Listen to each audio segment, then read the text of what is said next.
काठमांडू में इस मैदान में सभी सत्संग के लिए, जहाँ सिर्फ नेपाल के ही नहीं देश विदेश से और भी सभी संत पहुँचे हैं और कितने जो इच्छा रख रहे थे कि इस समागम का हिस्सा बन सके, पर किसी कारणवश आना संभव नहीं हुआ। वो भी आज चाहे इंटरनेट के माध्यम से ये सत्संग का आनंद ले रहे हैं। और वही संदेश आज सत्संग में भी, जो हमेशा से इस दातार, इस निराकार, इस परमात्मा, ये भगवान जो भी नाम से हम संबोधित करें, कि कैसे एक यही सच है। इसके अलावा तो बाकी सब चीज़ें जो पूरे ब्रह्मांड में है बदल जाती हैं। कोई अपना समय के साथ साथ किसी का आकार बदल जाएगा, किसी का अस्तित्व खत्म हो जाएगा, किसी में कोई और तरीके से कोई चेंज आएगा।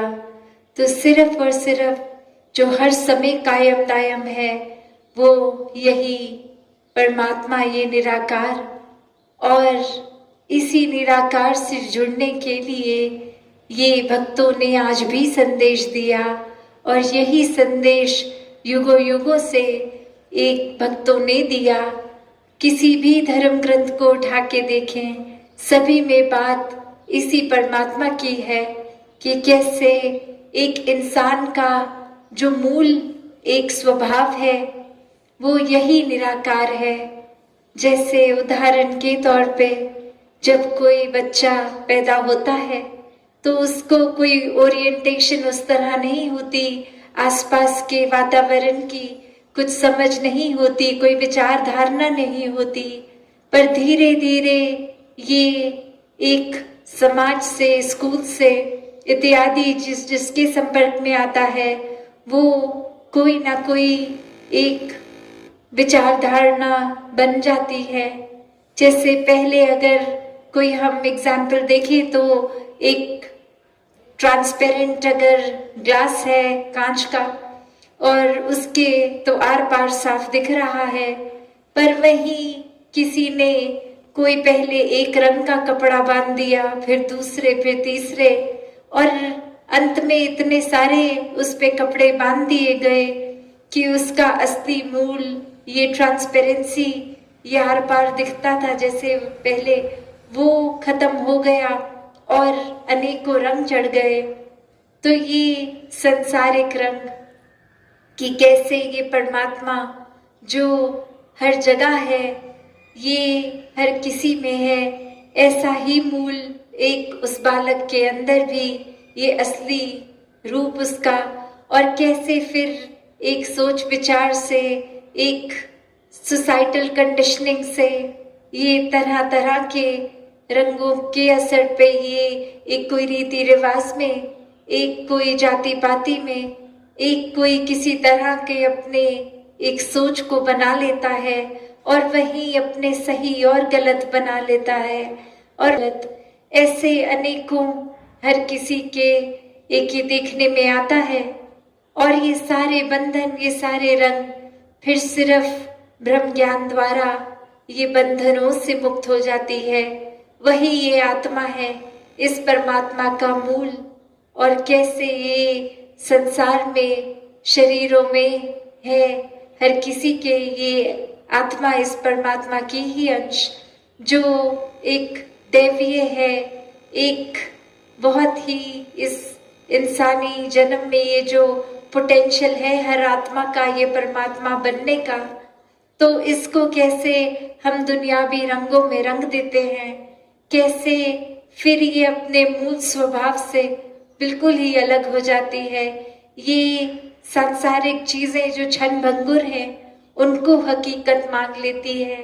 और कैसे फिर हमारे एक आचरण में, एक हमारे नेचर में भी कुछ चीजें आ जाती हैं जो फिर बिल्कुल ही एक हमारे मूल स्वरूप से विरुद्ध हो जाती है। एक कहानी भी दासी ने पढ़ी कि जहाँ एक शिष्य आता है किसी गुरु के पास और कहता है कि मुझे एक एक बहुत ही इस गुस्से ने परेशान कर रखा है। कोई छोटी सी भी एक चीज होती है तो मेरा मन उसको एक्सेप्ट नहीं कर पाता और बहुत ही मेरा टेम्पर हाई हो जाता है, गुस्सा आ जाता है। मेरे को एक यही एक अपने आप से परेशानी होती है कि बहुत गुस्सा आता है। और वहीं वो गुरु आराम से उस शिष्य से बात करते हुए कहते हैं, अच्छा इस समय अभी के अभी गुस्सा होके दिखाओ कैसे आता है। और वहीं वो कहता है कि ये मेरे काबू में नहीं है, ये तो मैं इच्छा से अभी नहीं हो सकता, ये तो कभी भी कोई ऐसी चीज होती है, कोई स्टिमुलस मिलता है, कोई ऐसी चीज, कोई बात कहता है या कोई सोच मैंने बनाई होती है कि ऐसा होगा और वैसा नहीं होता तो आता है, किसी के शब्दों से आ जाता है, मेरी इच्छा के विरुद्ध जो भी होता है मुझे गुस्सा देता है, ये कभी भी आ जाता है।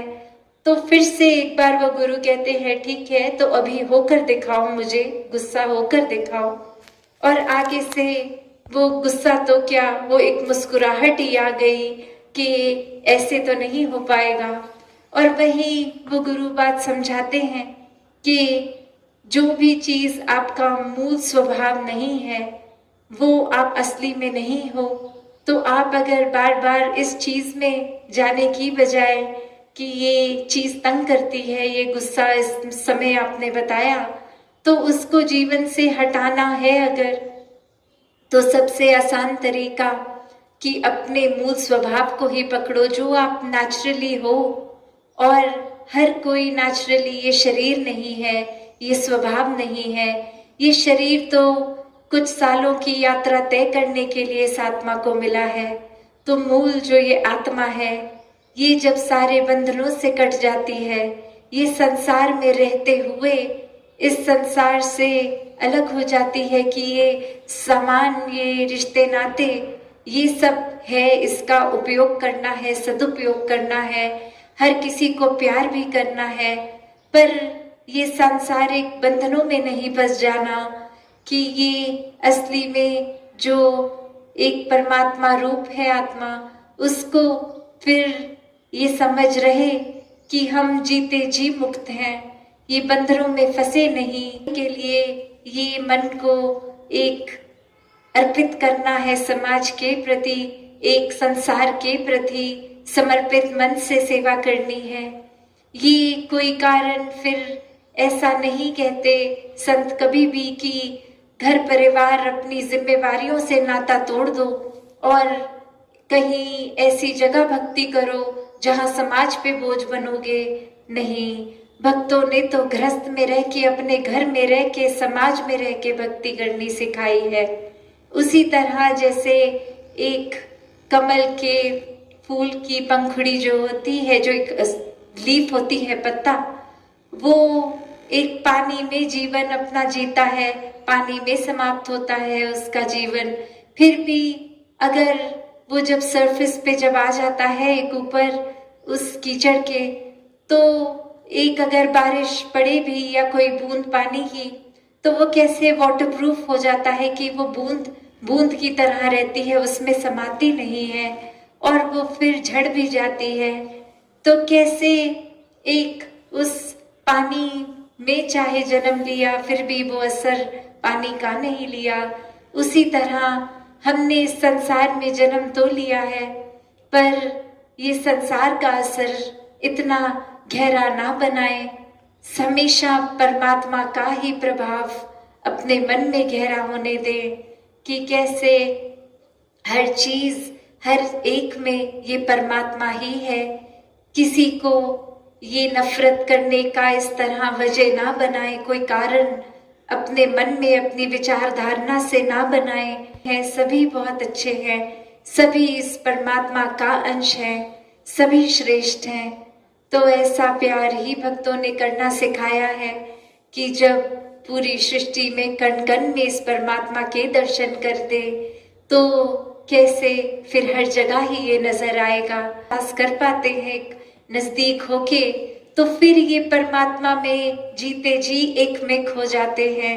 ये एक रस हो जाते हैं। जैसे पानी में अगर शरबत घोल दें कोई रंग का, तो फिर वो पानी और वो शरबत उसी रंग के हो जाते हैं। तो वो कोई अलग अब नहीं कर पाएगा उसको, वो एक हो गए हैं।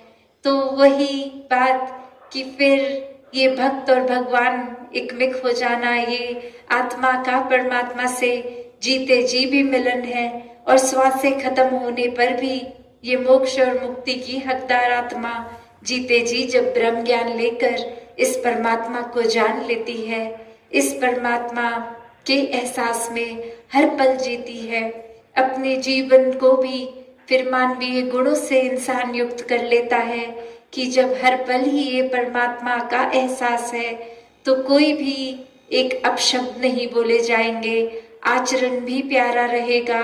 एक इंसान के शरीर में है तो इंसानियत की तरह ही जिएंगे। तो फिर जैसे ये देश का नाम भी नेपाल है, तो अगर ऐसे देखा जाए, मैंने पा लिया कि मैंने पा, कि ये आत्मा ने परमात्मा को पा लिया, कि ये बस एक हर जगह है। अब ये अपना ऐसा बन गया है कि ताउम्र ये जीवन भर यही है, हर समय, हर सोच में, हर ख्याल में, हर कदम में। कोई भी फिर किसी को चोट पहुंचाने वाला काम होगा ही नहीं जब हर एक में इसके दर्शन होंगे। तो संतों ने हमेशा चेतन करते हुए इंसान को कहा है कि श्वासों का पता नहीं, कभी भी मौत आ जाएगी, तो जीते जी इस आत्मा का मिलन परमात्मा से कराओ। ये ब्रह्म ज्ञान से अपने जीवन को भी जहाँ एक बहुत ही सहजता से जी लोगे, वहीं जीवन खत्म होने पर ये साल्वेशन, ये मुक्ति, ये भी प्राप्त हो जाएगी। तो इन्हीं शब्दों से